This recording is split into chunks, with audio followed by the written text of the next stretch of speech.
ম্যাচের 22 মিনিট পার হয়ে গেছে, ড্রিঙ্কস ব্রেক চলছে, অথচ আর্লিং হাল্যান্ডের পায়ে বল লেগেছে মাত্র একবার। হ্যাঁ, মাত্র একটা নিরীহ হেডার ছাড়া এই নরওয়েজিয়ান তারকার কোনো ইম্প্যাক্ট নেই। ডালাসের গ্যালারিতে তখন ফিসফাস। আইভরি কোস্টের ফিজিক্যাল প্রেসিংয়ে কি তবে নরওয়ের গোল মেশিন পুরোপুরি অকেজো?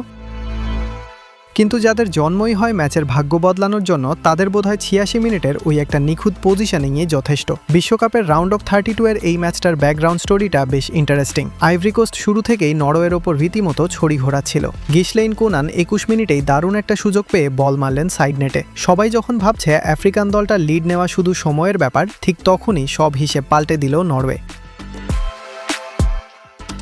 39 মিনিটে খেলার গতির একদম বিপরীতে আন্তোনিও নুসা এমন একটা বাঁকানো শটে বল টপ কর্নারে জড়ালেন, যা দেখে আইভরি কোস্টের ডিফেন্ডারদের শুধু তাকিয়ে থাকা ছাড়া আর কিছুই করার ছিল না। প্রথমার্ধ শেষ হওয়ার আগেই হাল্যান্ড আরও একটা সহজ সুযোগ মিস না করলে ম্যাচের গল্পটা হয়তো ওখানেই শেষ হতে পারত।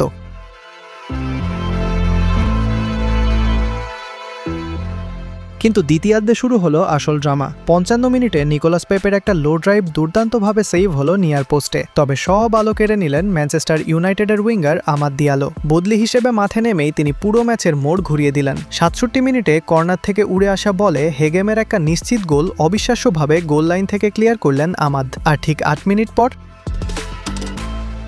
Ivory কোস্টের lifeline. নরওয়ের কয়েকজন প্লেয়ারকে ডিবক্সের ভেতর বোকা বানিয়ে ড্রিবল করে এক জাদুকরি সলো গোল। 1-1 সমতা। আইভরি কোস্ট তখন উঠছে আর ম্যাচ ধীরে ধীরে এক্সট্রা টাইমের দিকে এগোচ্ছে।